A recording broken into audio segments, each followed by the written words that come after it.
Y hoy pues vamos a tocar otra política exterior. Ya hablamos en el segundo corte, hablamos de Colombia, hablamos de Estados Unidos, hablamos de Latinoamérica, hablamos de la Unión Europea y nos quedan todavía tres grandes grupos de poder por tocar, y este es Rusia, es uno de ellos. Entonces, como siempre, antes de empezar, pues vamos a darle un momento a Edward para que nos cuente un poco, nos haga un pequeño resumen, una pequeña reseña de lo que hablamos la semana anterior. Entonces, Edward, estamos listos para escucharte.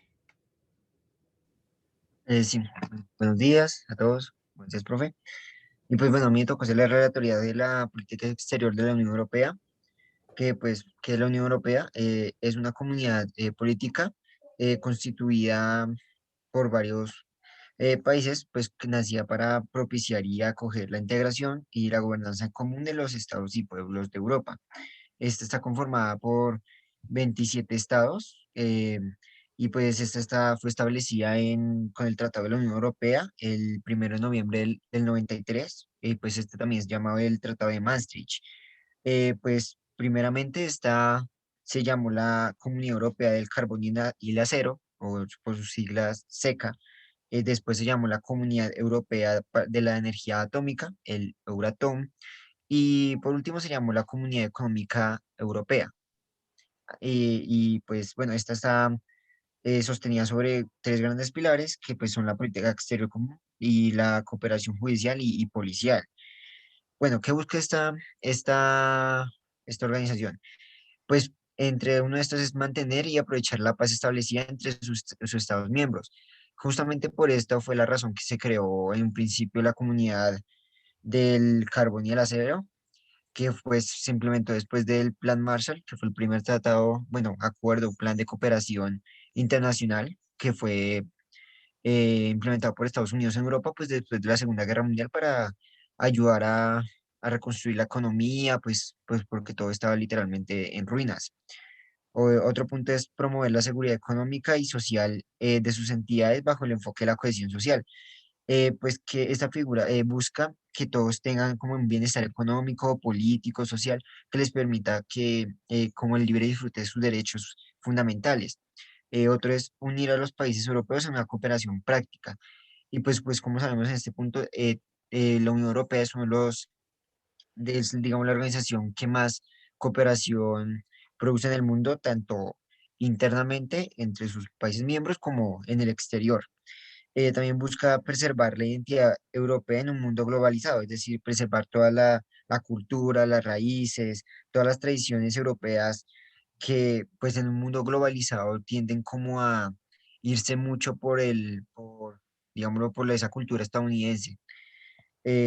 Y pues también velar por la seguridad de sus ciudadanos europeos, tanto en el interior como fuera de Europa, claro. Y también promover los valores compartidos por los europeos como la democracia, el libre mercado, el respeto por los derechos humanos, la cooperación, la cohesión y el respeto al migrante. Un poco de la historia de la Unión Europea, pues esto empieza, digamos, en el 51, cuando los seis miembros, que son los seis miembros que conforman la SECA, los seis miembros fundadores, que en ese momento fueron Italia, Francia, Alemania, Luxemburgo, Países Bajos y Bélgica, crean la SECA para fomentar el intercambio de bienes y servicios en términos pues, del carbón y el acero. Y pues justamente también para evitar guerras entre estos países. Bueno, en el 57 se da el Tratado de Roma, el cual constituye la Comunidad Europea Económica, la cual seguía con los mismos 100 miembros y pues esta ya buscaba como ya generar nuevos intercambios, nuevos bienes y demás. Para el 73 se genera una primera ampliación, ya no eran 6 países sino 9. En este entra Gran Bretaña, Irlanda del Norte y Dinamarca. Para el 79 ya sean las primeras elecciones para el Parlamento Europeo, que ya ahorita explicaré qué es el Parlamento Europeo, y estas se dieron el 9 de mayo, que es el día llamado el Día de Europa. Eh, y bien, en el 81 tenemos la ampliación mediterránea, la cual entra España, Portugal y Grecia. Para el 92 se constituye el Mercado Único Europeo, el cual busca pues que se genere más unión en el bloque, más allá de la política, y, y pues que como ya en ese momento se tenía conocimiento que de la que posteriormente se iba a implementar el euro. En sí, este mercado europeo se basa en cero aranceles en bienes y servicios, libre movilidad para trabajadores y capitales dentro del bloque. Para el 93 se da el Tratado de Maastricht. Este Maastricht es porque es una ciudad de Holanda y ya aquí es cuando se da lo que conocemos como Unión Europea actualmente. El 1 de enero del 2002 empieza la circulación en euro y esto es muy importante porque es el primer y, si no soy mal, único bloque, bueno, régimen que logra hacer esto y pues que hasta ahora le ha salido bastante bien. Para el 2004 se da la segunda gran ampliación que ya genera 25 estados dentro del bloque. Entre estos pues entró como Polonia, Eslovenia, Eslovaquia y demás. Para el 2009 se da el Tratado de Lisboa, el cual es la constitución ya de la Unión Europea y pues en esta ya se cambian como algunos aspectos de su funcionamiento. Eh, en 2014 se dan las primeras elecciones para el presidente de la Comisión Europea y pues el último en 2020 se da el Brexit, que es la salida del Reino Unido e Irlanda del Norte de la Unión Europea. Y pues una mención honorífica del Tratado de Niza, el cual fue firmado en 2001, pero pues se implementó en 2003, y pues que este básicamente reglamentó algunos aspectos procedimentales sobre el mercado común europeo. Bueno, entre algunos países que son parte de la Unión Europea, pues tenemos ya los que mencioné, entre esos también tenemos a Suecia, Finlandia, también Polonia, Checoslovaquia, Hungría, Rumania, Bulgaria, Grecia, Croacia, Austria, Eslovenia, Lituania, Letonia, Estonia y pues los que ya mencioné. Bueno, estos tienen algunos requisitos para entrar. Entre estos están los requisitos legales, que entre esos están las libertades, ya sea de pensamiento, de asociación, de expresión y demás, que sean países democráticos y que tengan respeto por los derechos humanos. También tiene unos requisitos económicos, el cual dice que estos deben tener una economía de mercado y la capacidad de cumplir unos requisitos de la Unión Europea, el cual es donar el 0,50% del PIB para el mantenimiento y el funcionamiento de los programas de políticas públicas de la Unión Europea. Digamos, en caso de no poder cumplir con este último punto, la Unión Europea ayuda con sus políticas y programas de cooperación para la mejoría de la economía en cuestión y pues para generarse la más competitiva y que próximamente pueda entrar con este requisito. Bien, tenemos unas instituciones. La Unión Europea tiene unas instituciones las cuales toman las decisiones. Primero tenemos la Comisión Europea, la cual es la que representa a la Unión Europea en conjunto, es decir, toda la Unión Europea. Después tenemos el Consejo Europeo, que ya iría a representar a los estados, ¿sí? Es diferente. Eh, digamos, en este caso, hay un asiento con todos los jefes de estado tienen un asiento, ¿sí? O sea, 27 jefes, estos se reúnen en el Consejo General, pues en donde van los jefes de estado, los jefes de gobierno y demás. Pero también hay unos consejos sectorizados, como digamos el de las relaciones exteriores, el económico, el de salud y el de temas regionales, entre otros, a donde ya van los ministros de las respectivas materias, por decirlo así. También tenemos el Parlamento Europeo, el cual representa a los ciudadanos, en sí que son como 500 millones de personas, y pues que en estas se dan elecciones el 9 de mayo, como dije, cada 4 años y este tiene 780 escaños, digamos, sillas del Parlamento o parlamentarios, y pues cada país tiene un número determinado de esto, ¿cierto? Pues esto ya es dependiendo del número de habitantes que tenga el país. Por ejemplo, tenemos Alemania, que tiene 88, o Chipre, la parte griega, que tiene solo uno. Bueno, tenemos el Tribunal de Justicia Europeo, el cual es el que protege el imperio de la ley y los derechos humanos y demás, el Banco Central Europeo, que dirige la política monetaria de la Unión Europea, y el Tribunal de Cuentas Europeo, el cual protege los recursos de la nación y pues este verifica que la Comisión, el Consejo y el Parlamento administren pues bien los recursos y no los desperdicien, por decirlo así. Bueno, entre otras instituciones tenemos el Comité Económico Social, el cual es el que verifica que los países de la Unión Europea cumplan con los estándares de cohesión social que pide el bloque. También tenemos el Comité de las Regiones, que pues Europa está dividida en unas regiones, ¿sí? Y pues siguiendo esta división de regiones, esta busca que se destinen recursos para generar proyectos productivos y de crecimiento económico para los mismos y pues que pues que crezcan, ¿no? Económicamente. Digamos, también tenemos el Banco Europeo de Inversiones, que es como él decide cómo invertir el dinero de la cooperación internacional de la Unión Europea. Y por último, el Defensor del Pueblo Europeo, el cual protege que los derechos humanos de la Unión Europea se cumplan y sean respetados. Bien, pero a ver, ¿qué hace la Unión Europea en términos de políticas? ¿Qué hace la Unión Europea? Bueno, estos tienen unas políticas de innovación, políticas de solidaridad y de dimensión social.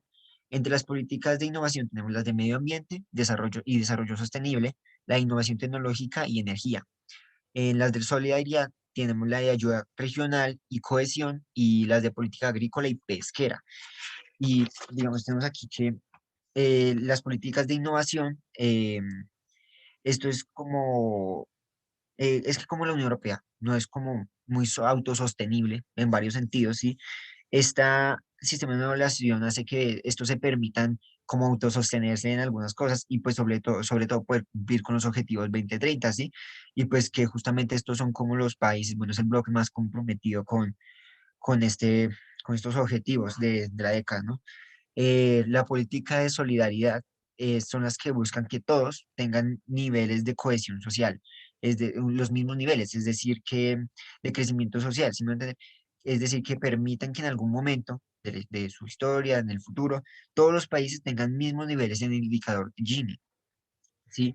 Y por último, los de la dimensión social son los que hacen parte de la política exterior y estos buscan que este bloque sea el mayor donante de cooperación internacional del mundo. Y pues que justamente lo están haciendo. Pero bueno, ahora vamos a hablar de los representantes, las personas que están a la cabeza de este bloque. Empezamos con Josep Borrell Fonters, el cual es el alto representante de la Unión Europea para la política exterior y seguridad común, que se le podría también llamar como el canciller de la Unión Europea. Y pues él es el que maneja la diplomacia europea y pues es la cara de la Unión Europea en el mundo. Tenemos a Charles Michel, el cual es el presidente del Consejo Europeo, el cual representa a los estados, es el que los reúne para generar los diálogos, las negociaciones sobre pues, los temas que sean relevantes para la Unión en los momentos. Tenemos también a Ursula Gertrude von Leyen, la cual es la presidente de la Comisión Europea. Pues ella vela por los intereses de la Unión en su conjunto, pero no en sí de los estados, sino en sí de las personas, de los 500 millones de personas que componen nuestra Unión Europea. Tenemos también a David María Sassoli, el cual es el presidente del Parlamento Europeo. Eh, tenemos a Christine Madeleine Hotel-Lagache, la cual es la presidenta del Banco Central Europeo. Y por último, a Cohen eh, Lenars, que es el presidente del Tribunal de Justicia de la Unión Europea. Él pues es el que vela por el respeto y la justicia de los derechos humanos de la Unión Europea. Bueno, la Unión Europea tiene unas prioridades, ¿cierto? Que en estos momentos son, digamos, el crecimiento económico y la inversión, pasar de un mercado único físico a uno digital, sí, pues por todo esto de que las redes cada vez están más presentes en nuestras vidas y eso y va a ser inevitable. Dice, bueno, también generar programas de energía resiliente y tener un mercado interior más justo. Pues en este caso digamos, que tengan acuerdos comerciales sean más equitativos. También, digo, que haya una unión económica y monetaria más profunda, que es ir más allá del euro, digamos. Digamos, en este caso, pues sabemos que el Reino Unido nunca hubiera accedido a esto. Digamos, también acuerdos de libre comercio equilibrados con Estados Unidos, pues ya que siempre ha sido una tarea compleja porque los Estados Unidos pues siempre busca como llevarse la tajada más grande, ¿sí? Y pues la Unión Europea no quiere ello. También busca que se genere un espacio de justicia basado en los derechos fundamentales, estudiar una nueva política migratoria, pues como sabemos la migración por el sur del continente europeo, lo que son África, hasta también por el oriente del continente, es muy constante, ¿sí? Y llega a ser un problema bastante grave y justamente también por eso es una de las razones por las que Reino Unido también estaba en desacuerdo con muchas cosas de la Unión. También se busca reforzar su papel en el sistema internacional con el soft power por medio de la cooperación y demás, diálogos por medio de negociaciones y diálogos de cooperación, pues, que eso lo ha hecho muy importante, y pues generar cambios democráticos en la región, pues porque aún hay varios países, más que todo en el oriente del continente, donde aún existen como dictaduras y países autocráticos en donde pues no se ha podido generar esta democracia. Y bien, ya entrando en materia nuestra, lo que conlleva la política exterior y de seguridad y seguridad común de la Unión Europea, o el PESC. Pues este se instaurado en el 93 con el Tratado de Maastricht y pues su objetivo es básicamente preservar la paz, reforzar la seguridad internacional, fomentar cooperación internacional, desarrollar y consolidar la democracia y los estados de derecho y el respeto por los derechos humanos y libertades fundamentales. En diciembre del 99 se crea el Consejo Europeo. El Consejo Europeo crea el cargo de alto representante para la pesca, que posteriormente, con el Tratado de Niza, perdón, que posteriormente perdón, con el Tratado de Lisboa, sería cambiado al nombre de alto representante de la Unión en Asuntos Exteriores y Política de Seguridad. Y además que con este se crea el vicepresidente de la Comisión. Ah, no, mentiras, que este es también el vicepresidente de la Comisión Europea. Eh, y pues bueno, y además que también se creó el Servicio Europeo de Acción Exterior, el SEAE, CAE, y se actualizó la Política Común de Seguridad y Defensa, el PCSD. Entre sus objetivos, pues busca mantener la paz y la seguridad, reforzar la seguridad internacional y fomentar la cooperación internacional, que pues es uno de los mayores donantes en este sentido, si no el mayor, y pues busca desarrollar y consolidar la democracia en el Estado de Derecho. Es como que se repiten siempre los objetivos usualmente. Dice, digamos, en las relaciones exteriores de la Unión Europea, básicamente esta se basa en los principios de la inspiración que inspiraron su creación, ¿sí? Digamos, y también respeto a la Carta de la ONU y las normas del derecho internacional. También, pues, la defensa de los derechos humanos y la democracia, la búsqueda de continuar con la ampliación y, digamos, dar relaciones políticas y comerciales con otros países, más allá de Europa, por decirlo así, digamos, y también pues celebrar cumbres con sus países socios, como son Estados Unidos, Japón, Canadá, Rusia, India, China y el Reino Unido, pues por lo que es muy cercano, ¿no? Aunque no solo busca con estos países socios, sino que también busca generar como ese apoyo al desarrollo, a la cooperación, al diálogo con otros países en el Mediterráneo, en el Oriente Próximo, en Asia, en América Latina, Europa Oriental, en Asia Central y en los Balcanes Occidentales. Pues digamos que la PES no solo mira hacia adentro, ¿sí? La PES también, mentiras, no solo mira hacia afuera, sino que también mira hacia adentro en estos temas de cooperación, en temas de desarrollo, pues para que sus países, como uno de los objetivos que mencioné ahorita, es que todos tengan un mismo nivel de desarrollo y que tengan como un mismo nivel en el coeficiente de Gini. Bueno, ¿cómo hace política exterior la Unión Europea? Bueno, pues en sí ellos tienen la cooperación internacional para el desarrollo y esta se entendía como la acción conjunta para apoyar el desarrollo económico, social del país, además mediante la transferencia de tecnologías, conocimientos, experiencias o recursos por parte de los países de igual o mayor nivel de desarrollo, por medio de los organismos multilaterales como la Unión Europea, las ONGs y la sociedad civil. Pues esta cooperación tiene como tres formas de darse, por decirlo así. La cooperación norte-sur, la cual es dada de entre un país desarrollado y un país pues con un poco de desarrollo. La cooperación sur-sur, que es básicamente dada entre países con similar nivel de desarrollo. Y la cooperación triangular, que puede ser, ya sea, pues obviamente como un triangular de tres puntos, tres actores, que puede ser ya sea con dos actores desarrollados y uno pues en desarrollo, o dos subdesarrollados y uno en desarrollo. Y pues bueno, eso. ¿Y qué más? Bueno, algunos retos que tiene la pesca son las relaciones con la frontera del este, en especial pues las relaciones con Rusia, las cuales han sido bastante tensas desde, desde hace de unas décadas.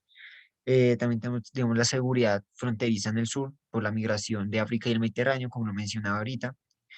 También tenemos los desafíos a la seguridad del terrorismo, la migración y la ciberseguridad. El terrorismo, digamos, que ha afectado bastante a este bloque. Como sabemos, en las últimas décadas han habido bastante, algunos atentados, por ejemplo, en París en 2015, uno en Madrid, que no recuerdo bien cuándo habrá sido, y pues esos, que pues han sido problemas bastante complejos para para el bloque.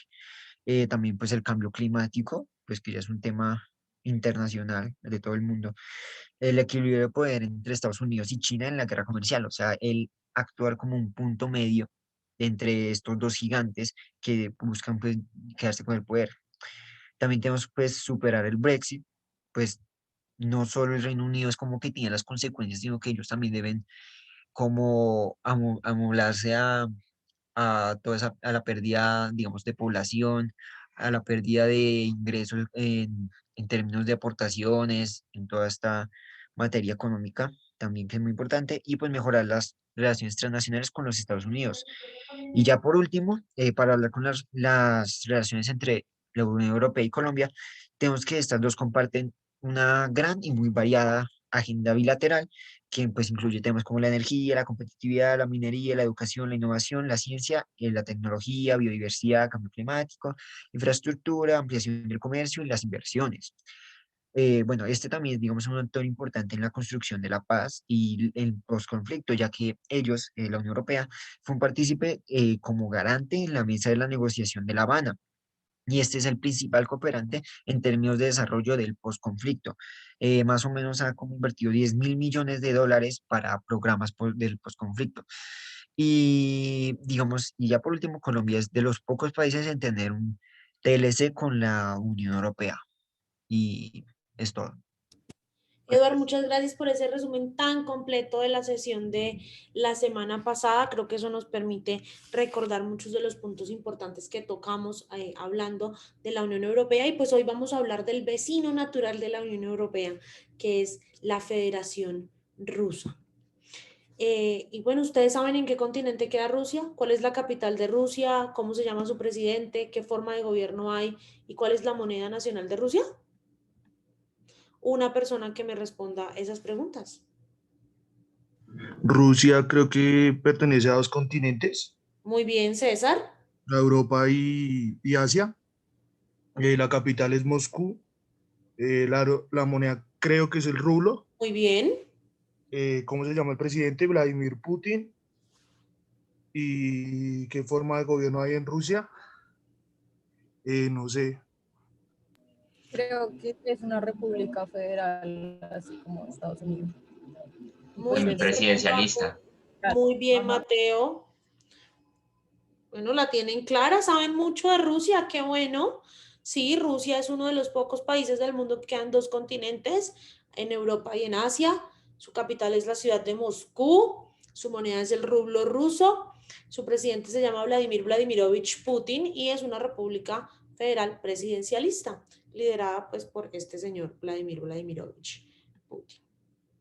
Vamos a hablar un poco sobre la madre Rusia. Así la llaman los rusos, la madre Rusia. Rusia es el país más grande del mundo, tiene una superficie de cerca de 17.098.242 kilómetros cuadrados y esto hace que Rusia tenga la novena parte de la tierra firme del planeta, así como una variedad de relieves y ecosistemas, tanto terrestres como marítimos. Su capital es la ciudad federal de Moscú, una de las ciudades más modernas del mundo. Tiene una república semipresidencialista federal formada por 85 sujetos federales, es decir, 85 estados o departamentos o como lo quieran llamar. A 2018 era el noveno país con mayor población del mundo al tener cerca de 146.904.396 habitantes y ocupa toda la parte de Asia del Norte y alrededor del 40% de la superficie continental de Europa, sobre todo de Europa Oriental. Para entender un poco la historia y la política exterior de los países hay que conocer la historia de estos. Entonces, hoy quiero que hablemos también un poquito de la historia de Rusia, que conozcamos un poquito de la historia de Rusia. Y la historia de Rusia como tal empieza con los eslavos orientales. Los eslavos fueron un pueblo que emergió como un grupo reconocible en Europa entre los siglos III y VIII de nuestra era y El primer estado de estos eslavos orientales fue la Rus de Kiev, en lo que hoy es Ucrania, y surgió en el siglo IX, más exactamente en el año 988, adoptando el cristianismo ortodoxo, y pues después de esto la Rus de Kiev se desintegró, convirtiéndose en muchos estados feudales, de los cuales el más poderoso era el Principado de Moscú. De allí que en 1613, en el Principado de Moscú, se formó una dinastía que gobernaría Rusia hasta el año de 1917, que es la dinastía de los Romanov. En el siglo XVIII, Rusia se expandió mediante la conquista y la anexión de muchos terrenos hasta convertirse en el tercer imperio más grande de la historia, después del Imperio Británico y el Imperio Español. Se extendió desde Polonia, en el poniente, hasta el Océano Pacífico y Alaska. Recuerden que los Estados Unidos le compró Alaska a la Federación Rusa. Hay hoy Rusia es un estado que tiene Rusia ha tenido mucha influencia y mucho poder en el sistema internacional desde hace mucho tiempo. Primero en la época del Imperio Ruso, segundo en la época de la Unión de Repúblicas Socialistas Soviéticas, al ser el país más grande de la Unión de Repúblicas Socialistas Soviéticas, el líder de la Unión de las Repúblicas Socialistas Soviéticas, y hoy como la Federación Rusa, o como ese país que limita con Europa y que es una potencia muy poderosa en el sistema internacional. Por esa razón, tenemos que hablar de tres grandes momentos para entender la política exterior rusa. Un primer momento es el momento del Imperio Ruso, es decir, del imperio es el imperio de la familia Romanov, que va desde 1613 hasta 1917. Luego, un segundo momento es el momento de la Unión de Repúblicas Socialistas Soviéticas, URSS, que va desde 1917 hasta 1989. Y un tercer momento es el momento actual, el de la Federación Rusa, que va desde 1989 hasta los tiempos en los que estamos, con una bonita imagen, una bonita panorámica de la Catedral de San Patricio y de la Catedral Roja de Moscú. Entonces, vamos a hablar del Imperio Ruso. El Imperio Ruso empezó en el año de 1613 y es la era de la familia Romanov. Empezó con el reinado de Miguel I en el año de 1613, y entonces a partir de ese momento Rusia se convirtió en una monarquía absolutista que tuvo muchos gobernantes desde 1613 hasta 1917, pero los más importantes fueron entre otros Pedro el Grande, Iván el Terrible y Catalina la Grande. En 1917, en el marco de la Primera Guerra Mundial, triunfó la Revolución de Octubre, que no fue en octubre sino en marzo, pero como Rusia tenía otro calendario diferente al que tenemos nosotros, pues esta revolución obligó al último zar de todas las Rusias, Nicolás II, a abdicar y ceder el poder a los socialistas liderados por Lenin y Stalin. Estos fueron algunos de los gobernantes más importantes del Imperio Ruso, que fueron Miguel I, que fue el primer gobernante de lo que hoy es o de lo que fue el Imperio Romanov, Pedro el Grande, que fue quizá el más importante y el que más logros acumuló para la madre Rusia, y Catalina la Grande, que fue la esposa de Pedro el Grande y que después se convirtió en la mujer más poderosa del Imperio Ruso. Aquí podemos ver a Nicolás II, el último zar de todas las Rusias, y a su familia, la zarina Alexandra, sus 4 hijas, las grandes duquesas Olga, Tatiana, Anastasia y María, y el zarevich Alexei, poco antes de ser asesinados en Siberia por los bolcheviques. Vamos a ver un poco por qué este paso del Imperio Ruso a la URSS se da en la revolución, o después de la revolución de 1917. Aunque se dio en la revolución de 1917, no fue sino hasta 1922 cuando la Unión Soviética se empezó a llamar como tal y se llamó Unión de las Repúblicas Soviéticas de Rusia. Pero la actividad revolucionaria en Rusia comenzó mucho tiempo antes, sobre todo en 1825 y después en 1861. ¿Por qué? Porque el gobierno de los zares era un gobierno absolutista y era un gobierno en donde no se protegía la vida, no se protegían los derechos humanos de los ciudadanos, había una gran pobreza. Rusia era un país supremamente atrasado, entonces esto llevó a levantamientos populares, sobre todo en la ciudad de San Petersburgo, lo que culminó efectivamente con el derrocamiento del gobierno imperial. esta autocracia zarista pues fue reemplazada por un gobierno provisional que quería en su momento establecer una democracia liberal, terminaron siendo un gobierno socialista y participando del lado de la Triple Entente en la Primera Guerra Mundial, es decir, del lado de Francia y Inglaterra en la Primera Guerra Mundial. ¿Quién lideró los bolcheviques? Vladimir Lenin, y pues empezaron a presionar al gobierno provisional a que fundara una nueva república, que fue la Unión de Repúblicas Socialistas Soviéticas, y pues Lenin y Stalin, Lenin, pues que fue el líder del nacimiento de la Unión Soviética, también estaba impulsando una nueva forma de ver la vida, también apoyada por los preceptos del Manifiesto Comunista de Karl Marx y Federico Engels, que hablaba de una sociedad en donde todos compartiéramos todos y en donde la riqueza se convirtiera también en algo que era para todos. Vamos a ver un poquito a estos dos señores. Estos dos señores son los líderes de la URSS, de la Unión de Repúblicas Socialistas Soviéticas, Vladimir Ilich Ulyanov, mejor conocido como Vladimir Lenin, y Iosif Vissarionovich Dugashvili, mejor conocido como Joseph Stalin.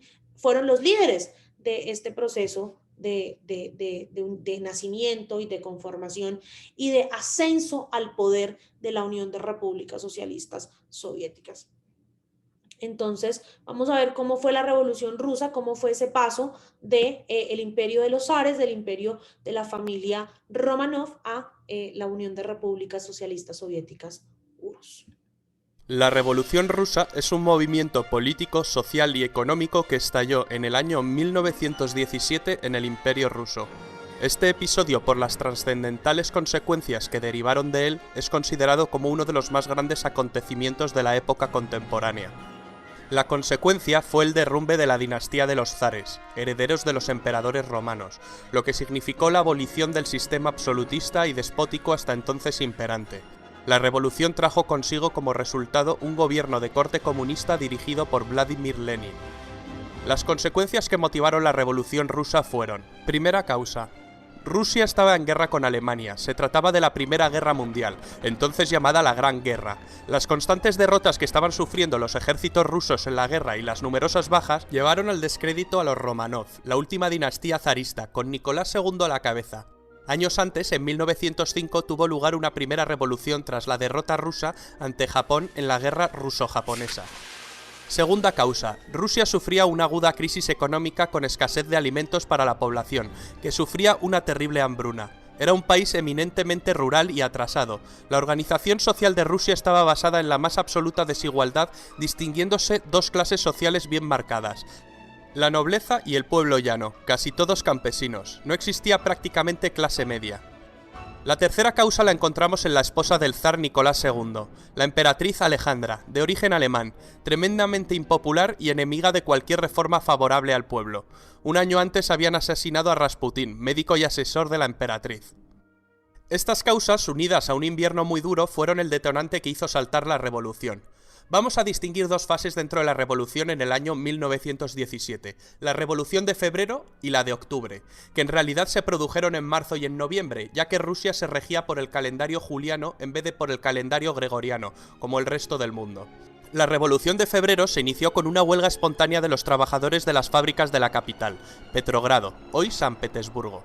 Los días siguientes, las huelgas y manifestaciones se generalizaron por todo Petrogrado, y la tensión fue en aumento. Las manifestaciones cada vez fueron más multitudinarias.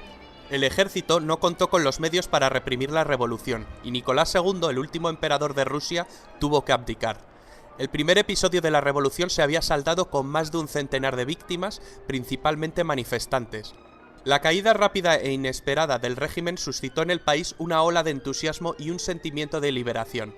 Un gobierno provisional sucedió al poder absoluto rápidamente. Este gobierno lo acabaría encabezando Alexander Kerensky.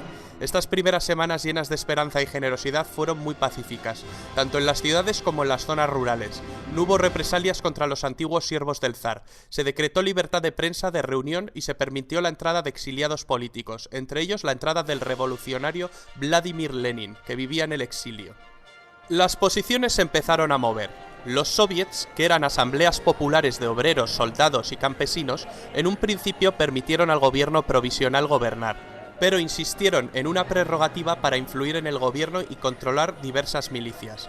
La masa de trabajadores y campesinos se politizaba.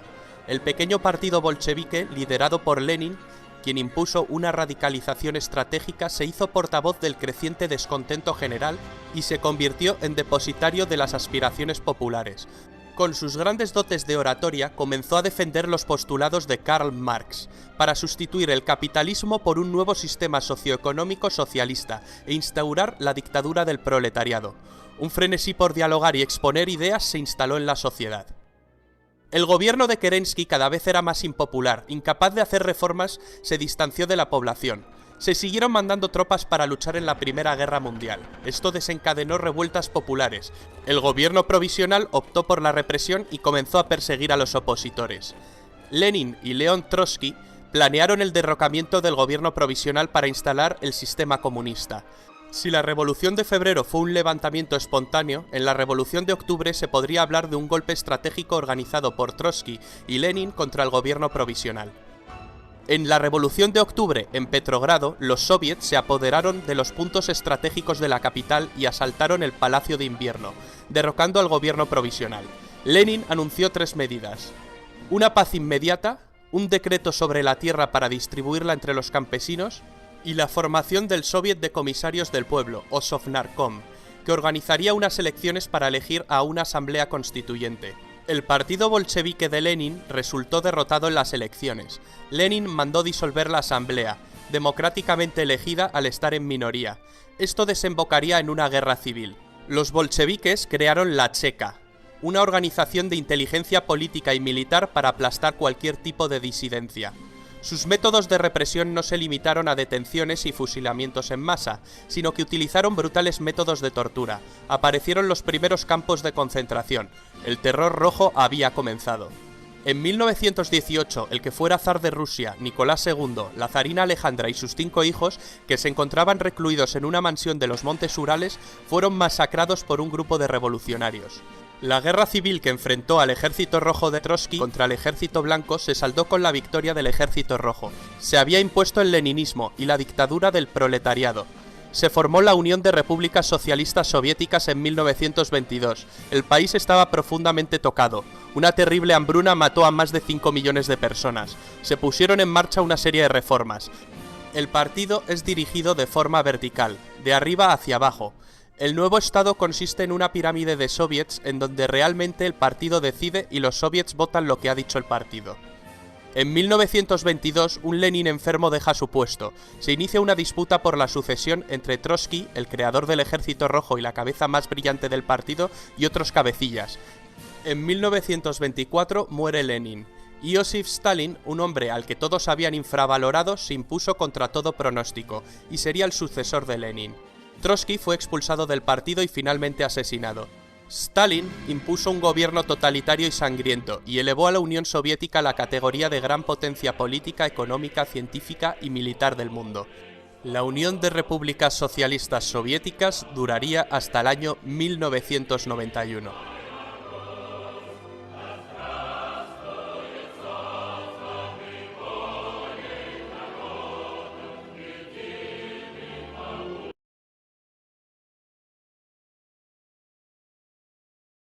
Después de que nace la Unión de Repúblicas Socialistas Soviéticas, entonces empieza otro gran momento en la historia de Rusia.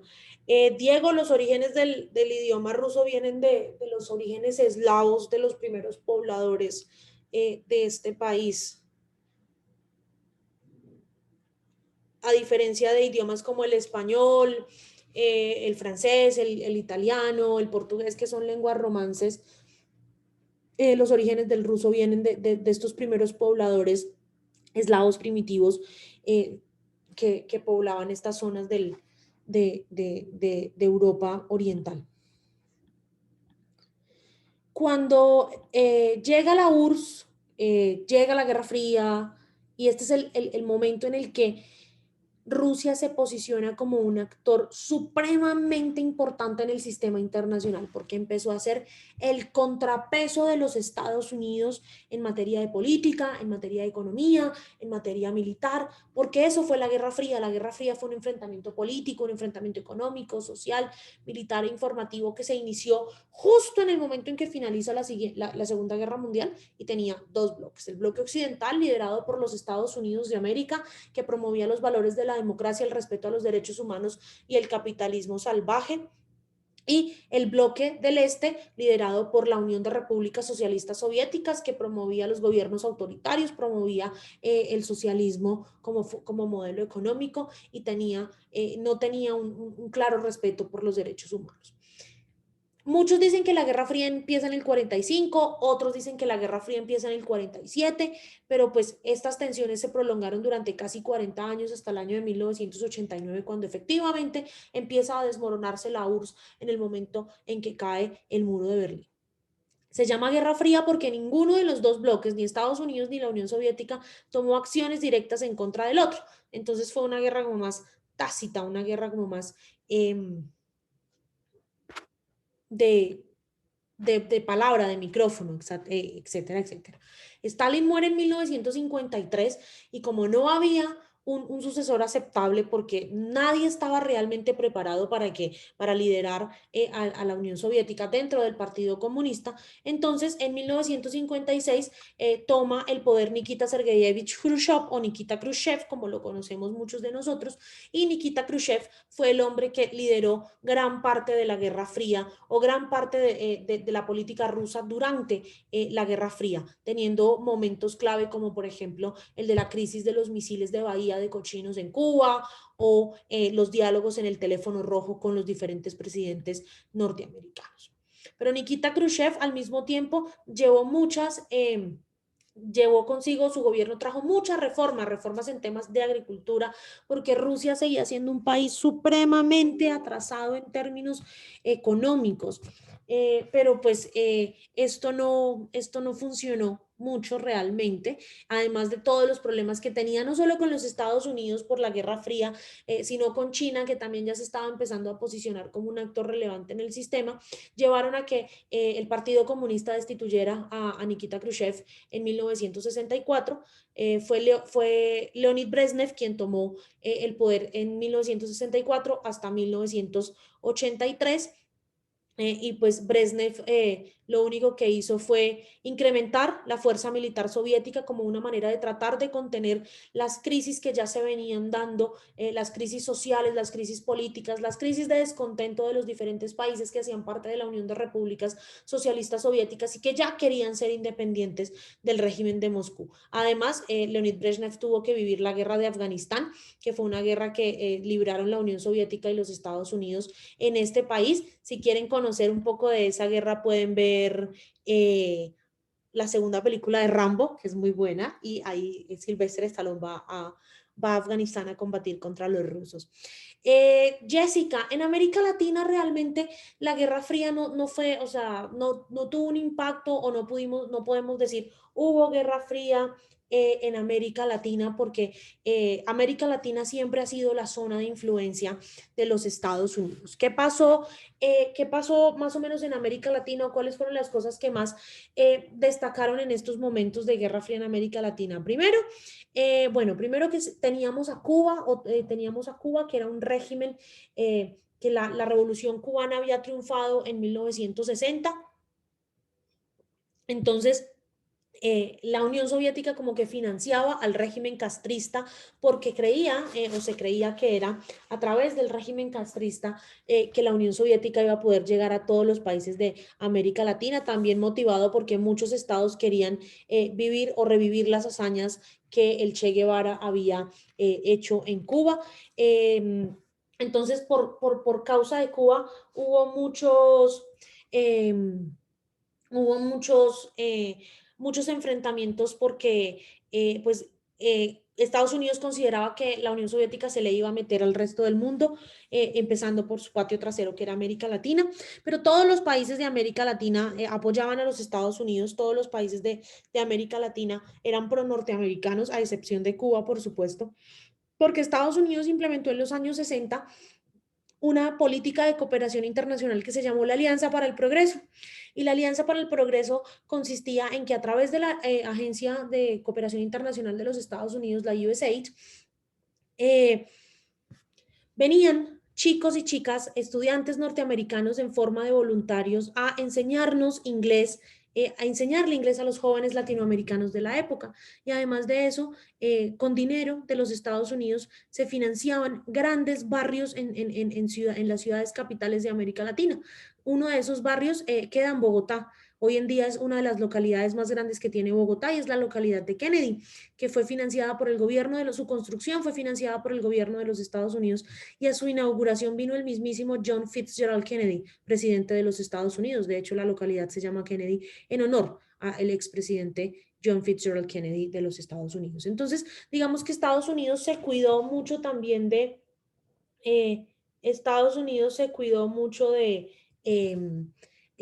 generar programas y proyectos de financiamiento a los países latinoamericanos para que no se fueran del lado oscuro de la fuerza, parafraseándolo un poco a los términos de Star Wars. Pero la Guerra Fría en América Latina fue más bien como influencia política de Estados Unidos en todos los países y influencia política de la URSS en Cuba.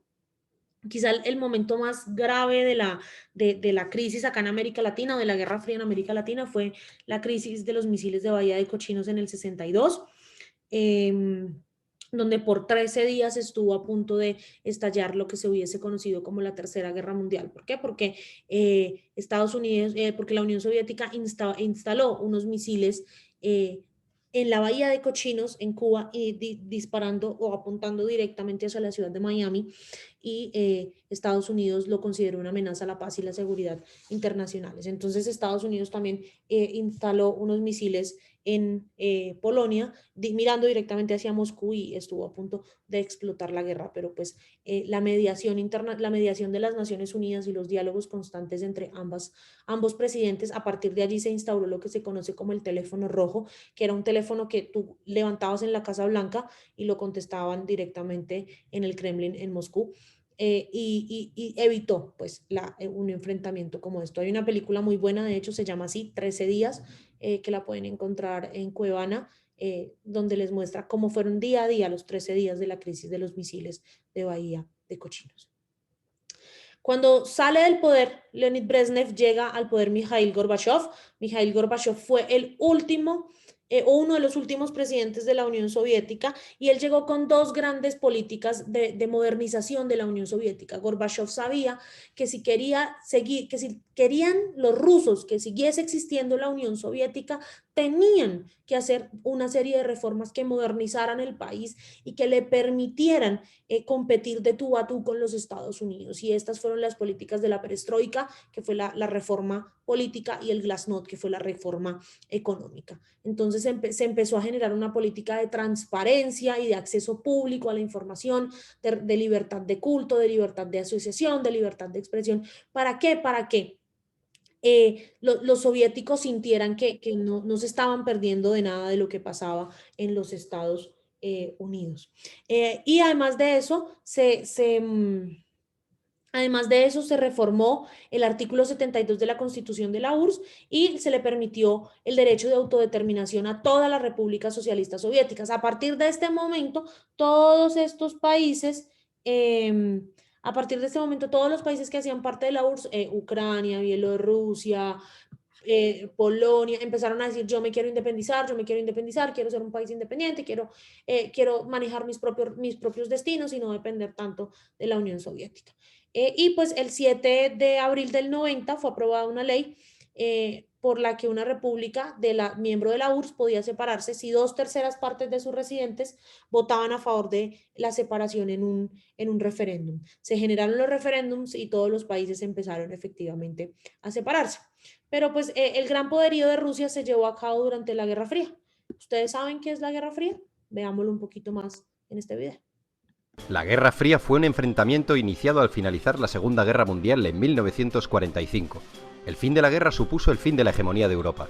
Dos potencias tomaron el relevo: Estados Unidos y la Unión Soviética, liderando dos bloques con sus propias alianzas y estados satélites. el llamado bloque occidental capitalista y el bloque del este comunista. ¿Por qué se llamó Guerra Fría? Porque ninguno de los dos bloques tomó nunca acciones directas contra el otro. No fue una guerra al uso, aunque sí hubo conflictos derivados y guerras subsidiarias. Las razones de este enfrentamiento fueron esencialmente ideológicas, políticas, económicas y propagandísticas. La Unión Soviética financió y respaldó revoluciones y gobiernos socialistas, mientras que Estados Unidos también dio abierto apoyo y propagó desestabilizaciones y golpes de Estado en Latinoamérica. Los antecedentes de la Guerra Fría los encontramos antes de 1945, concretamente en 1917, tras el triunfo de la Revolución Rusa, de la que Rusia emergió como el primer país socialista. Este fue uno de los primeros eventos que provocó erosiones considerables en las relaciones ruso-estadounidenses.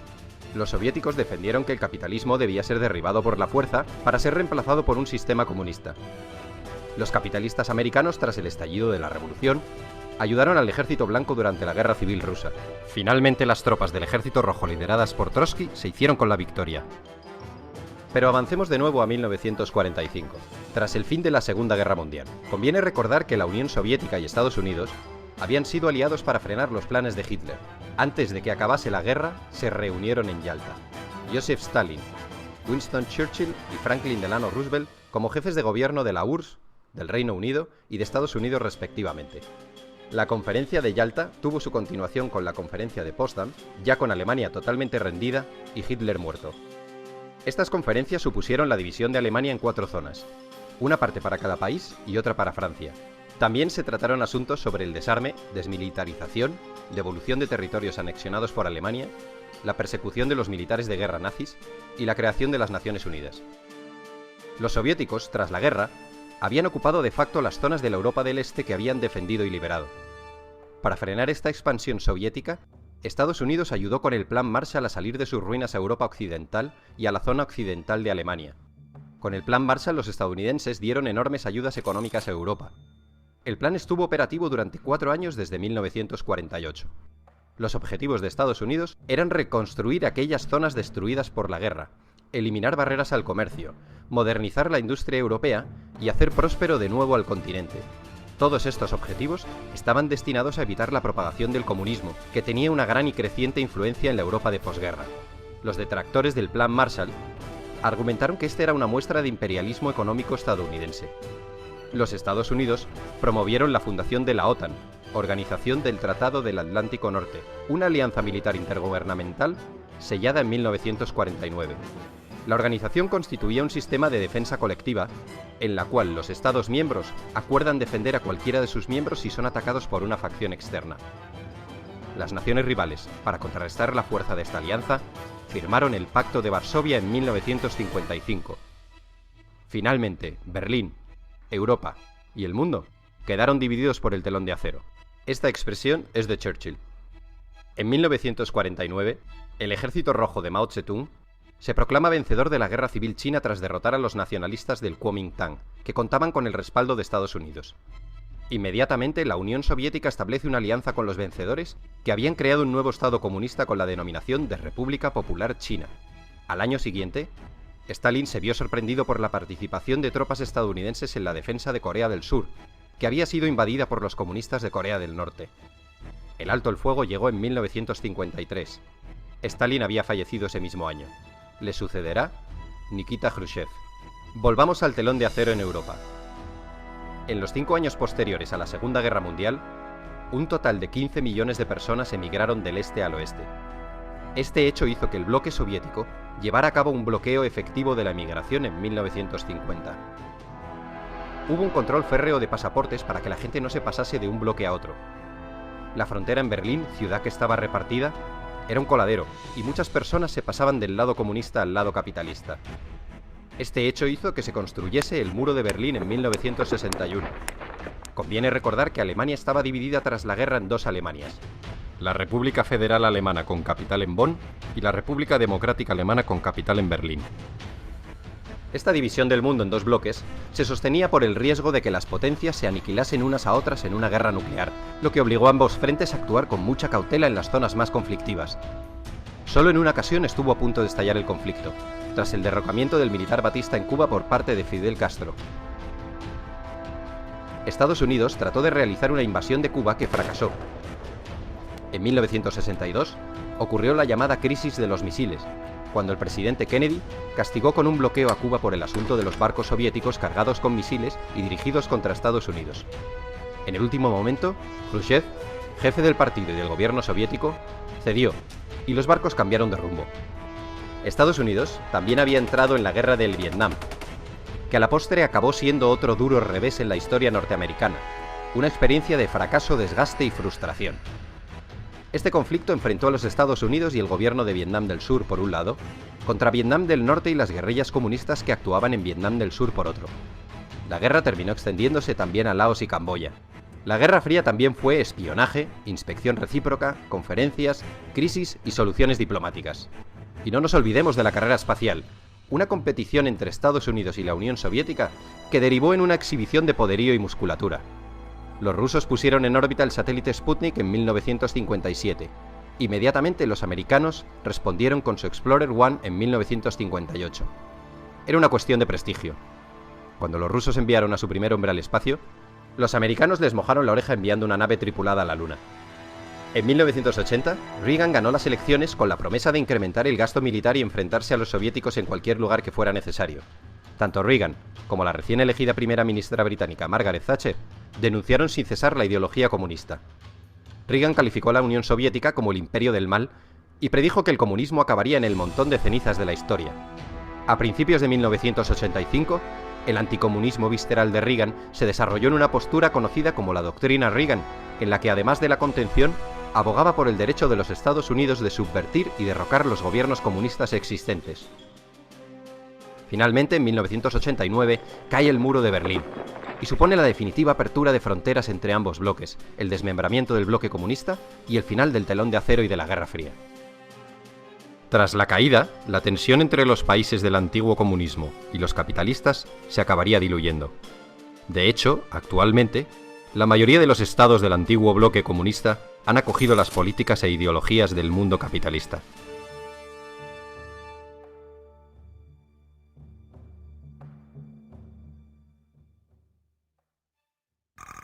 Y resulta que cuando se acaba la Guerra Fría, triunfa algo que se llamó, o lo que Francis Fukuyama llama el fin de la historia y el último hombre, y es ese momento en el que los Estados Unidos se convierte en el hegemón del sistema internacional y nace La Guerra Fría fue la Federación Rusa, ¿no? La Federación Rusa, que nació a finales de los 90, una democracia multipartidista, donde había muchos problemas para asegurar un gobierno representativo, porque habían dos problemas: un enfrentamiento que venía de vieja data entre el presidente y el parlamento, y además un sistema de partidos muy anárquico. ¿Por qué un sistema de partidos muy anárquico? Porque como estaban acostumbrados a que solo tenían un partido político y era el Partido Comunista, pues no estaban como habituados a las vicisitudes de compartir el poder político. Boris Yeltsin, que fue el primer presidente de la Federación Rusa, ganó prestigio porque fue esa persona que debilitó a Gorbachev, pero Boris Yeltsin tenía un problema, y era que él quería perpetuarse en el poder. Hubo una crisis política muy grave, y pues unas horas antes, el día 31 de diciembre de 1999, horas antes de que se diera el paso al año nuevo, Boris Yeltsin renuncia a la presidencia de la Federación Rusa y queda en el cargo el primer ministro, el señor Vladimir Vladimirovich Putin. Putin establece elecciones presidenciales y gana a todos sus contrincantes, y a partir de ahí, más o menos desde el año 2000, Rusia está en manos de este hombre. Entonces, este es Boris Nikolaevich Yeltsin, que fue el primer presidente de la Federación Rusa, y a este lado, al lado derecho, ven a Vladimir Vladimirovich Putin, uno de los hombres más poderosos del mundo y quizá también de los más temidos del mundo. Ahora bien, conociendo esto, conociendo la historia de Rusia, ¿cómo funciona la política exterior rusa? Antes de eso, preguntas, dudas, comentarios, algo que quieran decir. ¿Todo claro?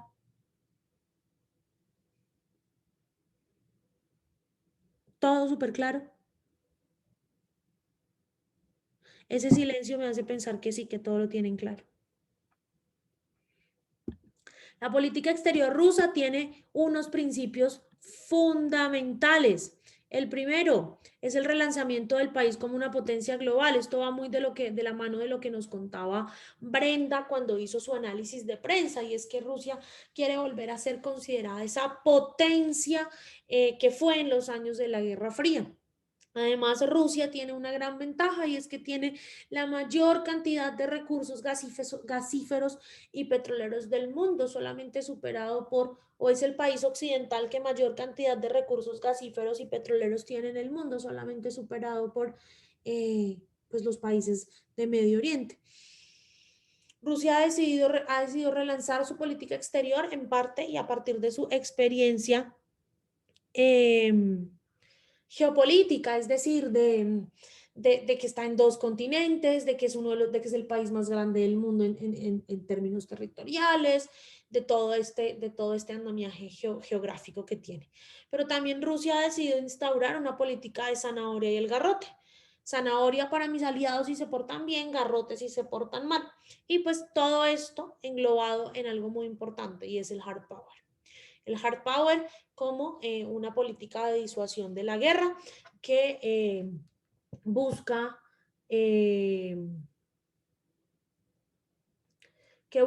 que se le tenga miedo a Rusia para pues como ser este país que le puede hacer la guerra a los Estados Unidos. Entonces, Rusia tiene una doctrina o un modelo de política exterior, y es el modelo del águila bicéfala, es decir, el modelo del águila de 2 cabezas. Esa águila es la Federación Rusa, y las 2 cabezas son el presidente de la República y el primer ministro del país. El presidente es Vladimir Putin y es el jefe del Estado, y el primer ministro es Dmitry Medvedev y es el jefe del gobierno. Es decir, Vladimir Putin es el líder como tal del Estado ruso, pero quien maneja los hilos externos del poder, pero Medvedev es el que maneja como un poco lo que sucede adentro de Rusia, los asuntos de economía, agricultura y todos los asuntos más básicos de la política exterior rusa. Por eso, Vladimir Putin tiene autonomía total y poder total para manejar las relaciones exteriores de la Federación Rusa. Unas relaciones exteriores que tienen unos puntos clave en este momento. El primero, el más importante, y como lo mencionó Brenda en su análisis de prensa, es que Rusia quiere ser sí o sí una potencia política nuevamente. ¿Esto qué quiere decir?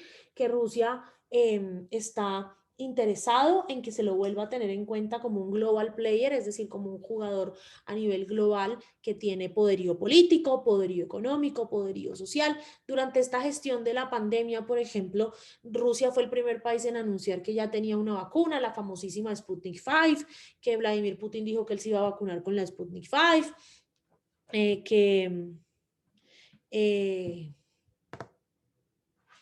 que iba a ser como el país que le iba a regalar vacunas a todos, etcétera, etcétera.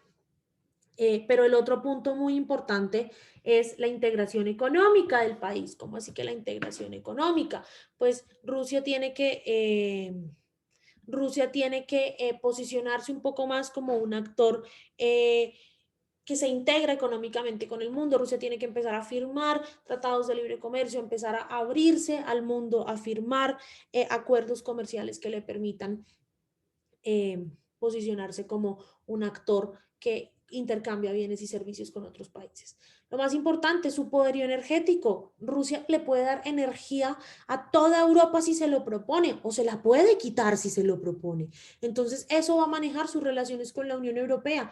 Las relaciones entre Rusia y la Unión Europea están basadas también en muchas cosas, y es que la Unión Europea critica que Rusia es un país donde no se respetan los derechos humanos, donde no hay libertad de expresión, libertad de asociación, y donde Rusia quiere como hacerle el contrapeso a las políticas de la Unión Europea. Entonces, Rusia y la Unión Europea tienen que encontrar un balance en sus relaciones internacionales, un balance que les permita mantener relaciones sanas, relaciones estables y relaciones que sean beneficiosas para ambos bloques. Pero también Rusia tiene que manejar sus relaciones con China, porque Rusia tiene una política de los amigos de mis enemigos son mis enemigos, los amigos de mis amigos son mis amigos y los enemigos de mis enemigos son mis amigos. Y entonces Rusia ha intentado en muchas ocasiones aliarse con China para hacerle un contrapeso a los Estados Unidos. Lo que Rusia no se ha dado cuenta es que China también está jugando su propio juego en ese tablero de ajedrez que es el sistema internacional. Entonces Rusia está en la mitad de una pelea comercial entre los Estados Unidos y la República Popular China y debería aprovechar ese momento para posicionarse como un actor relevante. Y además sus relaciones con Estados Unidos, que siempre van a ser las más importantes para Rusia, así Vladimir Putin y Joe Biden se nieguen en reconocerlo. Y es que pues las denuncias de Putin infiltró las elecciones estadounidenses, Putin está matando a estos líderes, Putin esto, Putin lo otro, pues se van a convertir también en un tira y jala en las relaciones norteamericanas, además de las políticas que quiere imponer Joe Biden de respeto a los derechos humanos, de que se establezcan regímenes democráticos en países claramente apoyados por Rusia, etcétera, etcétera. Esto va a generar muchos cambios en el sistema. Si Rusia realmente quiere ser esta nueva potencia internacional, tiene que trabajar en varios aspectos importantes. Uno de los aspectos más importantes es cómo se va a relacionar con los Estados Unidos en términos de tener unas relaciones dinámicas que permitan la solución de problemáticas como la guerra en Siria, como las violaciones a los derechos humanos en Bielorrusia, como las relaciones entre Rusia y la OTAN, etcétera, etcétera. Pero también tiene que tener muy claro la Federación Rusa que este poderío energético le puede dar la puerta de entrada a liderar momentos clave o a liderar relaciones clave con este actor, con la Unión Europea, porque la Unión Europea no es, como lo vimos la semana pasada, autosostenible en términos energéticos y esto puede hacer que haya un match entre la Unión Europea y la Federación Rusa. Y por supuesto, tiene que mirar cómo se va a relacionar con China, que es el actor con el que más comparte divergencias o diferencias en este momento. César, el primer ministro lo escoge Vladimir Putin, pero lo ratifica la Duma, que es el parlamento ruso, pero pues como el parlamento ruso es de mayoría pro Putin, pues escogen, aprueban o validan a quien él decide. ¿Qué temas tiene ahorita también, qué temas está trabajando también la política exterior rusa? Bueno, primero, la crisis iraní. Rusia es un actor relevante en la crisis iraní porque al igual que los Estados Unidos y al igual que Irán, tienen arsenal nuclear, entonces que estalle una guerra entre Irán y los Estados Unidos no le va a convenir mucho a Rusia. Rusia se ha metido últimamente en el conflicto en Oriente Medio queriendo ayudar a buscar una solución entre árabes e israelíes, pero sobre todo también por su participación directa en la guerra en Siria. Putin ha sido uno de los gobernantes que más ha apoyado a Bashar al-Assad para que se mantenga en el poder en Siria y esto ha causado más o menos una guerra de unos 10 años y miles de muertos y miles de desplazados. Rusia quiere consolidar sus relaciones con Japón y la India para hacer un triángulo que le haga competencia a la República Popular China en Oriente Medio y sobre todo al proyecto de la nueva ruta de la seda de la República Popular China del que vamos a hablar la semana que viene. Y Latinoamérica entra dentro de los puntos clave y de los temas que está trabajando ahorita la política exterior rusa en términos de cómo Rusia se está tratando de convertir en socio estratégico de algunos países latinoamericanos. Rusia es socio estratégico de la Argentina, sobre todo en temas de desarrollo tecnológico. Rusia es socio estratégico de México, también en temas del tema de la vacuna y del tema de desarrollo tecnológico e innovación. Venezuela le debe hasta la vida a Rusia en este momento, entonces Rusia quiere entrar a Latinoamérica para también hacerle competencia no solamente a los Estados Unidos, sino a China, quien ya firmó un convenio para hacer un canal interoceánico en Nicaragua. ¿Cómo son las relaciones diplomáticas entre Rusia y Colombia? Pues Colombia y Rusia han tenido unas relaciones diplomáticas muy antiguas, sobre todo Colombia estableció relaciones diplomáticas con la antigua URSS en 1935, pero fue hasta 1943 cuando ambos países establecieron embajadas, Colombia en Rusia y Rusia en Colombia, aunque el día 9, después de lo sucedido el 9 de abril del 48, es decir, el asesinato de Jorge Eliezer Gaitán, el Bogotazo y el estallido de lo que se conoce en Colombia como la violencia con V mayúscula, Colombia suspendió las relaciones diplomáticas con la URSS porque la URSS condenó el ataque y la muerte a Gaitán e intentó pues inmiscuirse en el asunto. Pero pues en 1968 se restablecieron las relaciones y se reabrió oficialmente la embajada de Colombia en Moscú. Este es el señor Alfonso López Caballero, hijo del expresidente Alfonso López Miquelsen y actual embajador de Colombia en la Federación Rusa. Hoy en día Colombia y Rusia tienen una relación muy, muy dinámica, no solamente una relación bilateral, sino en el marco de las Naciones Unidas. Estamos trabajando en conjunto con Rusia en términos de lucha contra el terrorismo, la delincuencia organizada, el lavado de activos, la corrupción, y Rusia es uno de los países que más becas ofrece para que estudiantes colombianos a través del ICETEC se vayan a estudiar el idioma. En este país. Entonces, las relaciones entre ambos pasan por un alto grado de cooperación militar, cooperación tecnológica, cooperación técnica y sobre todo cooperación educativa. A Rusia le interesa que se conozca, Rusia aplica la diplomacia cultural en otros países y a Rusia le interesa que se conozca su cultura, que se conozcan sus tradiciones, que se vaya a su país para que podamos aprender ruso y le da muchas becas a jóvenes colombianos para que se vayan a estudiar en este país. ¿Hasta aquí alguna pregunta, alguna duda? ¿Todo claro? Sí, profe. Para reflexionar, ¿ustedes creen que Rusia le puede quitar el rol de líder global a los Estados Unidos hoy? ¿Qué provecho creen ustedes que debe sacar Colombia de las relaciones con los Estados Unidos, con Rusia, de sus relaciones diplomáticas? Les doy 2 minuticos para que piensen y empezamos a discutir entre todos.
Brenda, adelante. Sí, profe. Digamos que la primera pregunta, digamos que precisamente es lo que mencionabas al inicio de la clase. Yo personalmente no creo que le pueda quitar el rol a Estados Unidos, debido a que, vuelvo a la esta de lo que mencionabas, y es que si Rusia no empieza a generar relaciones con otros estados, es imposible que llegue a ser líder, y no más partiendo del hecho de que es ser un líder, o sea, un líder simplemente, pues en el caso de, no sé, o sea, lo común es, por ejemplo, una persona que lo sigue otra detrás porque creen que hace las cosas bien. Entonces, si Rusia no empieza como a generar esa confiabilidad en los demás estados, bien sea por cooperación o por miles de fuentes en las que podría generar como esa confiabilidad, creo que es técnicamente imposible que Rusia a la fuerza se imponga a los demás estados por encima de Estados Unidos. Si no empieza a hacerlo como de una manera coherente en vez de la fuerza, que es lo que está usando hoy en día. Y la segunda, no sé cómo podría sacarle provecho, y te iba a hacer esa pregunta precisamente con las relaciones de Colombia y Rusia, y no sé si Colombia, pues para el caso que estamos hablando, puede hacer como esa mitad entre Estados Unidos y Rusia. Obviamente no creo que Colombia sea como el hijo, digo yo, de Estados Unidos, pero digamos que si a Colombia lo afecta tener buenas relaciones con Rusia y buenas relaciones con Estados Unidos, que digamos que obviamente entendemos que Rusia y Estados Unidos no son los mejores amigos, y que si, digamos, no sé, Rusia quisiera implementar muchas más cosas acá, por ejemplo, Estados Unidos ayuda a Colombia con todo el tema del narcotráfico, por ejemplo, con lo de intervención por invitación, que lo veíamos hace un par de clases. Si Rusia quisiera hacer lo mismo, creo que sería técnicamente imposible y podría generar, digo yo, hasta una guerra acá en territorio colombiano. Entonces, Bueno, no sé de qué manera podría sacar. pues a Colombia tiene que entender, o Colombia tiene que hacerle entender a los Estados Unidos que el hecho de no implica que, es decir, el hecho de que yo tenga buenas relaciones con otros actores del sistema internacional que sean tradicionalmente opuestos a usted, no quiere decir que yo sea su enemigo. Pero pues la tradición de los gobiernos colombianos es que siempre hemos estado muy plegados en todos los términos a los Estados Unidos y que creemos que Estados Unidos es como lo mejor que nos puede pasar y no necesitamos a nadie más. Quizá de alguna manera, y yo creo que sí, podríamos sacar mucho provecho de nuestras relaciones diplomáticas con Rusia en términos de cooperación educativa. ¿Por qué? Porque Rusia tiene, como les digo, un programa de becas muy, muy grande para estudiantes de todas partes del mundo y las universidades rusas, aunque son poco conocidas, son muy buenas, sobre todo en ciencias sociales y en ciencias económicas. Entonces, que nuestros estudiantes se puedan ir a cursar estudios de posgrados, maestrías, doctorados a la Federación Rusa es una forma también de capacitar a nuestro capital humano y de darle un valor agregado a la educación colombiana, que pues estudiar acá, ustedes saben que estudiar acá un posgrado es supremamente costoso. ¿De qué otra manera creo que podemos sacar provecho de las relaciones con Rusia en términos de cooperación técnica y tecnológica en el sector minero energético? Cómo que Rusia nos dé cooperación técnica y tecnológica, intercambio de conocimientos, buenas prácticas, nos puede ayudar a que nuestro ecosistema minero energético produzca más de una manera más limpia y sobre todo que nos ayude a posicionarnos como un país autosostenible energéticamente. Más allá de eso, pues Estados Unidos tampoco puede pretender que solamente tengamos relaciones fluidas con ellos, ¿no? Mateo.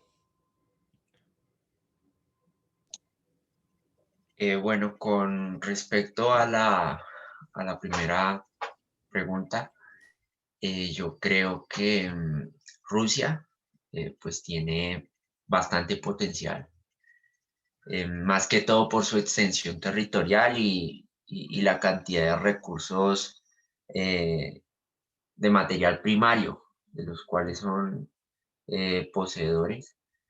Sí, y también tiene potencial en cuanto a lo de el ambiente disuasivo, la inversión militar, em, y bueno, ese poder coercitivo que siempre Rusia pues ha pregonado de ostentar. Sin embargo, yo creo que Rusia hoy no puede quitarle el liderazgo a Estados Unidos. O sea, el, la competencia directa de los Estados Unidos es China, más que todo por el ambiente económico y por el control de los mercados a nivel global. porque si bien Rusia tiene gran influencia por su poder de disuasión, Rusia no es el ejemplo claro de una economía desarrollada en plenitud, ¿sí? Como sí lo es China, que a lo largo de los últimos años pues, ha visto un crecimiento económico em, salvaje, exponencial, y que cada vez controla más mercados, de tal modo de que su producción o los ingresos que recibe China los está empleando precisamente para encaminar su proyecto nación, que es ganarle a los Estados Unidos.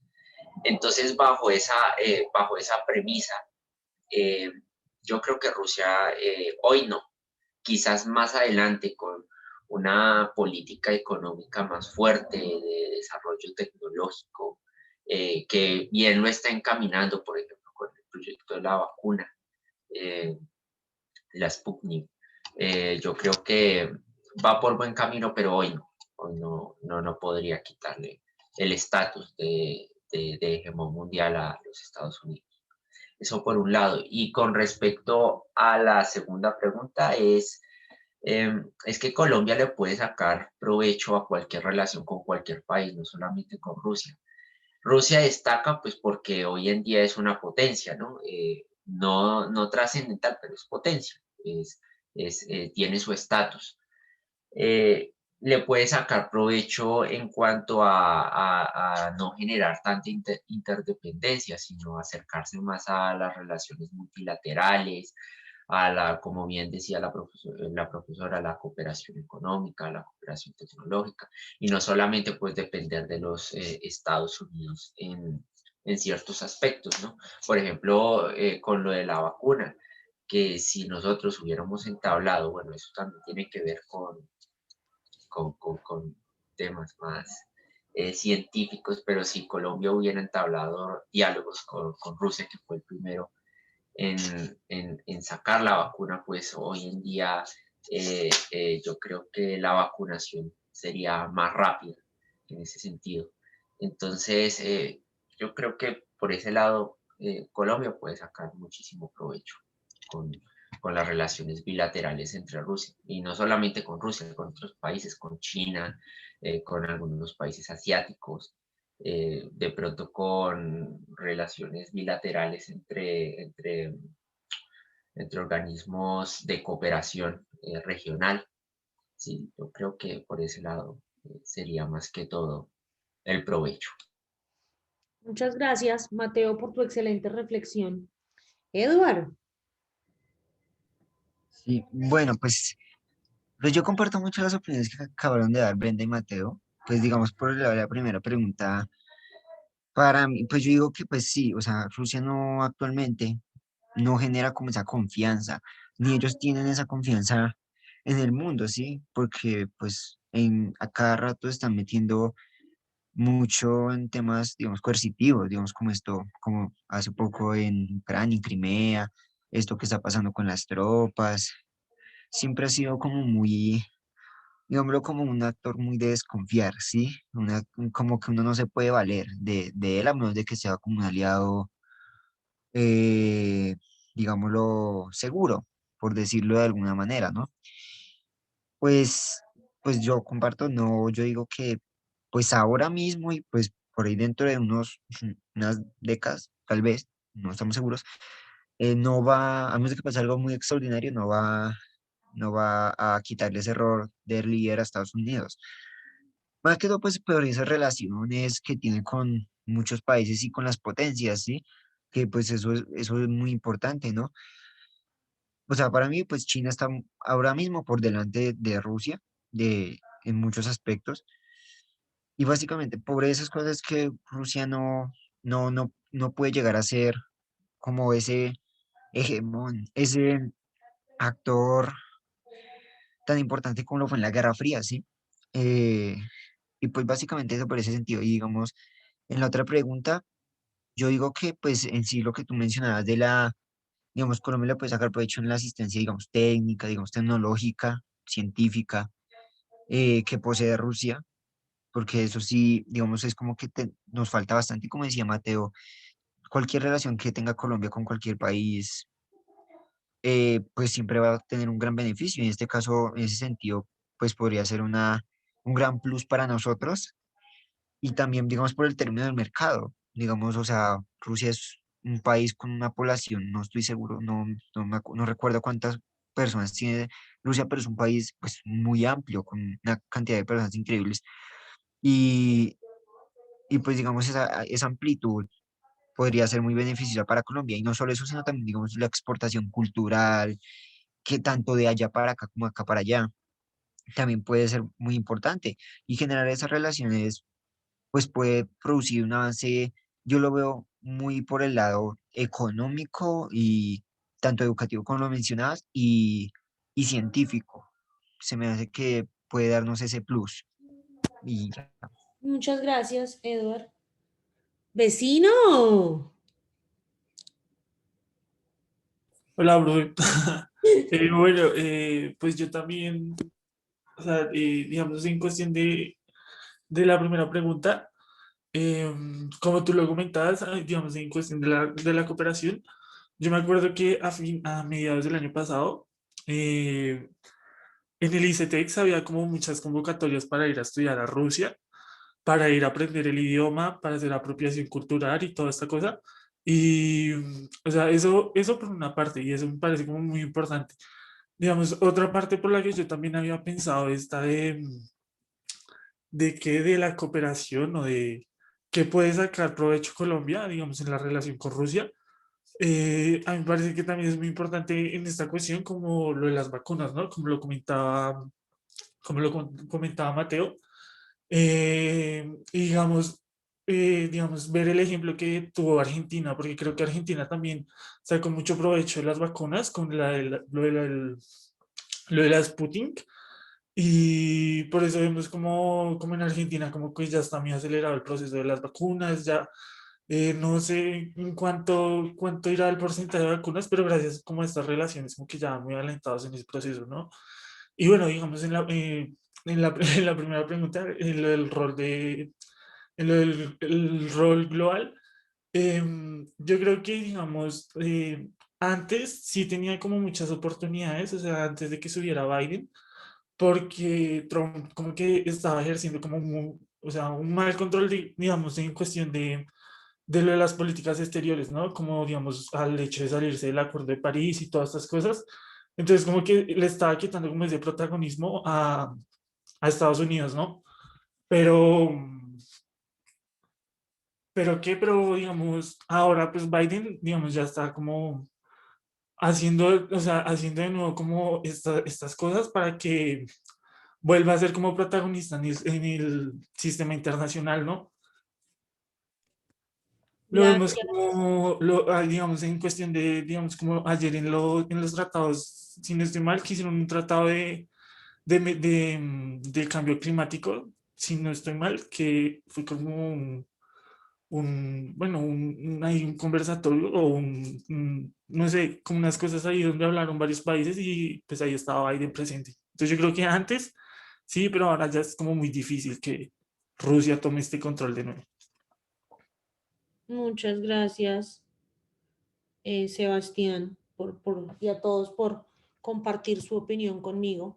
Sin lugar a dudas, Colombia debe tener presente que entre más relaciones tenga con más actores del sistema, muchos más beneficios vamos a poder sacar, no solamente de los organismos multilaterales, sino de los sistemas de cooperación internacional para el desarrollo. Chicos, eso era todo lo que yo tenía para compartir con ustedes hoy. Los invito a que revisen las lecturas de la siguiente semana. La siguiente semana vamos a hablar sobre la política exterior de Oriente Medio, enfocados en el choque de civilizaciones y el conflicto, la guerra por el petróleo y el conflicto árabe-israelí. No se les olvide preparar, como siempre, los análisis de prensa. No sé si alguien quiere hacer la relatoría de la semana que viene. Dime, Paula. Profe, qué pena, una pregunta, lo de los pósters y eso, ¿es para dentro de 8? Para dentro de 15. Pero eso, ¿eso está explicado en la plataforma o no los explica en la otra clase? Está explicado ya en la plataforma. Ah, listo, profe, gracias. Vale. Catalina se ofreció para hacer la relatoría, entonces escuchamos a Catalina la siguiente semana y se cuidan un montón. Nos vemos el otro viernes en Zoom. Gracias, profe. Chao. Chao, profe. Hasta luego. Chao, Diego. Chao, profe, gracias. Chao, Karen. Chao, profe, gracias. Chao, Eva.